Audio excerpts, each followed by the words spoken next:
നമുക്ക് ഇത്രയും നേരം എന്തോ തരാനുണ്ട് എന്ന് പറഞ്ഞ് കുറെ നേരമായിട്ട് ഇന്നസെന്റ് ചേട്ടൻ പറയുന്നുണ്ട്. അതെന്താണെന്ന് നമുക്ക് ചോദിക്കണ്ടേ? നാദിഷ്കെ മാത്രമല്ല ഞങ്ങൾ എല്ലാരും ഭയങ്കര എക്സൈറ്റഡ് ആണ്. ഇനി അത് അറിയാം. തുടക്കം തൊട്ട് പറയുന്നുണ്ട് തരാനുണ്ട്. ഒരു സസ്പെൻസ്. അത് തന്നെയാണ് ഞാൻ പറയണത്. അത് ഇന്നസെന്റ് ചേട്ടൻ ഇങ്ങോട്ട് വരൂ.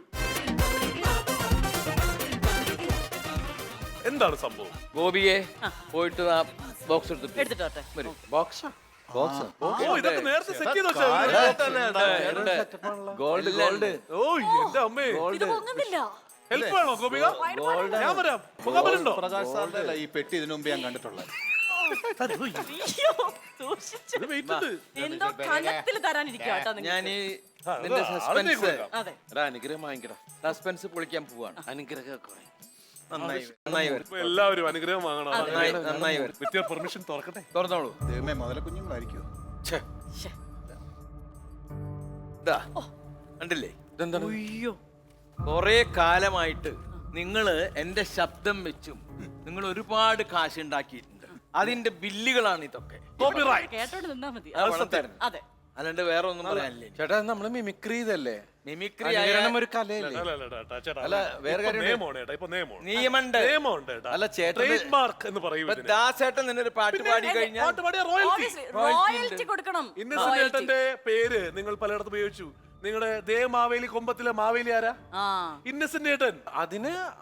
അതിപ്പോ എത്ര തവണ ദിലീപ് ഏട്ടൻ ഗൾഫ് ഷോയിൽ പോയപ്പോ ഇന്നസെന്റ് ചേട്ടനെ ഇമിറ്റേറ്റ് ചെയ്തിട്ടുണ്ട്?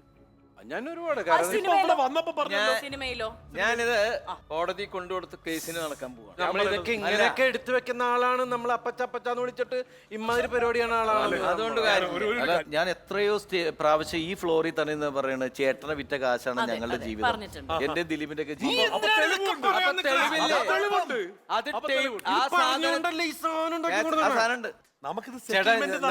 സെറ്റിൽമെന്റ് നടത്തുന്നതിന്റെ അല്ല ഇത്. ഞാൻ നമ്മൾ ആ സമയത്ത് നമുക്ക് ആർക്കായാലും ഒരു കച്ചിത്തുരുമ്പ് കിട്ടാൻ നമ്മൾ ആ സമയത്ത് നമുക്ക് കിട്ടിയൊരു ശബ്ദം അതായി പോയി. നമ്മൾ ഇത്രയും കഷ്ടപ്പെട്ട് ചേട്ടനെ ഫേമസ് ആക്കിയില്ലേ? ചേട്ടൻ ഫേമസ് ഞങ്ങൾക്ക് ഇങ്ങോട്ട് പൈസ തരണ്ടേ? ഞാൻ ഫേമസ് ആയതിന് ശേഷല്ലേ നിങ്ങള് ഇതുകൊണ്ടാണ് കൂടുതൽ ഫേമസ് ആവണേ. ചേട്ടാ, ഇപ്പൊ എന്ത് തന്നാ തീരും? ഒരു കൊറേ വേണം. 80 ലക്ഷം എന്താ ശവപ്പെട്ടി പഠിക്കാനാ? ഒരു 5 കോടി രൂപയെങ്കിലും ചേട്ടാ തമാശ കളിക്കരുത്. അങ്ങനെയാണെങ്കിൽ പിന്നെ നമ്മൾ നിയമത്തിന്റെ ഭാഗം നോക്കും. നിയമത്തിന്റെ ഭാഗം നോക്കാണോ? ഞാനൊരു കാര്യം ചോദിക്കട്ടെ, ഈ മിഥുനും കോട്ടയം നസീറൊക്കെ ഈ ചേട്ടന്റെ കൂടെ കൂടിയിട്ട് നിങ്ങൾ ഇത്ര നേരം ഇവിടെ നിന്ന ആൾക്കാരല്ലേ? നീ എന്താടാ? അതല്ല, എനിക്ക് ഇതിനേക്കാളും വലിയ പ്രശ്നമുണ്ട്. എനിക്ക് ഉമ്മൻചാണ്ടി സാറ് അങ്ങനെ ഒരുപാട് പേരുണ്ട് ഇതുപോലെ തീർക്കാനുണ്ട്. ആ ടെൻഷനാണ് എന്റേത്. ഇതിപ്പോ ഒന്ന് തീർത്താൽ മതി. എന്റെ ശബ്ദം വിറ്റ് ഉണ്ടാക്കിയിട്ടുള്ള കാശിന്റെ, ഇതുവരെ ഉണ്ടാക്കിയിട്ടുള്ള കാശിന്റെ 10% ഞാൻ നിങ്ങളോട് ചോദിക്കുള്ളൂ.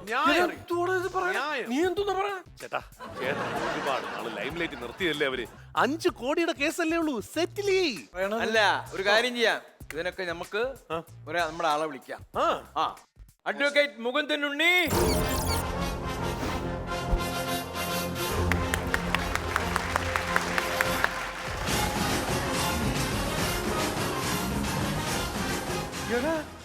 ഇവൻ നമ്മുടെ കൂടെ ആയിരുന്നില്ല. ഇവൻ അങ്ങോട്ട് മാറി.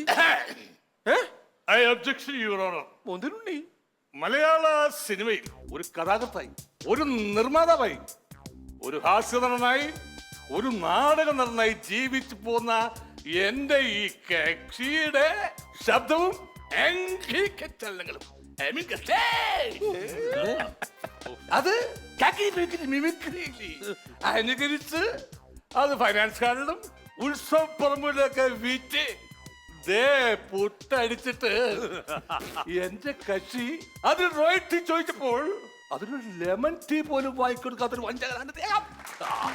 അത് മാത്രമല്ല, ഇത്ര ചാക്കിരി പൂക്കിരി കച്ചി സിനിമയിലെത്തിയിട്ട് അതെ കോടിക്കണക്കിന് രൂപ സമ്പാദിച്ചോ. എന്നിട്ട് എന്റെ കക്ഷിയോട് ചെയ്തത് കടുത്ത വഞ്ചനയാണ്. Your honour, please attention.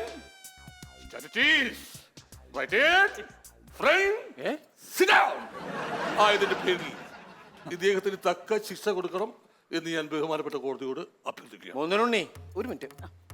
ഇത് നമ്മൾ ഇതുവരെ മിമിക്രി ചെയ്ത് ഉണ്ടാക്കിയ കാശിന്റെ 10% എത്ര ചോദിക്കണമെന്ന് അറിയോ? 5 കോടി. അയ്യോ നിസ്സാരമല്ലേ അത് എന്തായി? ഹലോ, 5 കോടി എന്ന് പറഞ്ഞാൽ നമ്മൾ ഇമിറ്റേറ്റ് ചെയ്തത് ഇന്നസെന്റ് ഏട്ടന്റെ വോയിസ് ആണ്. അതെ അല്ല, ലാലേട്ടന്റെ വോയിസ് ആണെന്ന് പറഞ്ഞിട്ടാണ്. ആരുടെ? ഞാൻ വേറെ കാര്യം പറഞ്ഞാണ് ഞാൻ. ഇപ്പൊ കൊടുത്തില്ലെങ്കിലേ 5 കോടിയില് 10% നിൽക്കാണ്. അതൊക്കെ അപ്പൊ ഞാൻ എന്ത് ചെയ്യും? മൂന്നിനുണ്ണി നടക്കണ കാര്യം വല്ലതും പറയും. ഇത് നടക്കാത്ത കാര്യമില്ല. നമ്മൾ ഇല്ല. നീ അത് നിന്റെ ഇപ്പൊ ഇവിടെയായി. നീ ഇപ്പൊ ഇവിടെയായി. അതെന്താന്നറിയുമോ, നിന്റെ കൂടെ നടന്ന നന്ദി മാത്രമേ ഉള്ളൂ. പുള്ളിടത്ത് നല്ല പൂത്ത കാശാണ്. എന്നാ പിന്നെ പിന്നെ സിനിമയുണ്ട്, ഈ ചാനലുകാരെ പറ്റിക്കുന്ന കോമഡി ഷോ ഇല്ലേ, അതൊക്കെ നല്ല കാശുണ്ട് പുള്ളിക്ക്. ആ. അതിന്റെ കാശിന്റെ ഷെയർ നിനക്ക് വാങ്ങിക്കാം. ഒരു കാര്യം ചെയ്യാം. ഞാൻ വന്നേ വാ, നീ കുറച്ച് നീങ്ങി. നിങ്ങൾക്ക് രണ്ടുപേർക്കും കൂടി 5 കോടിയാണ് ഞാൻ തരേണ്ടത്. ഇനി തരും. അതില് 2.5 കോടി നിനക്കും 2.5 കോടി നിനക്കും. നമ്മുടെ അടുത്താണ് നേരത്തെ കാശ് വെച്ചത്. ഇപ്പൊ പുള്ളിക്ക് വെളിവ് പോയി. എന്നിട്ട് സെറ്റിലായി. അത് വേറൊന്നുമല്ല. നീ വന്നേ. അല്ല 5 കോടി വേണമെന്നുണ്ട്. ഒരു സ്വകാര്യം പറയട്ടെ. ഇവന്മാര് ഇപ്പൊ എന്നെ വിളിക്കണത് അപ്പച്ച അപ്പച്ച എന്നാണ്. മനസ്സിലായില്ലേ? അപ്പൊ അത് ഇനിയും കൊണ്ട് നടന്നാൽ എന്റെ കുടുംബം വരെ ഞാൻ എഴുതി കൊടുക്കേണ്ടി വരും. അതിലും ഭേദം ഈ കാശ കൊടുത്ത് വരേണ്ട അവസാനിപ്പിക്കാന്ന് വെച്ചാൽ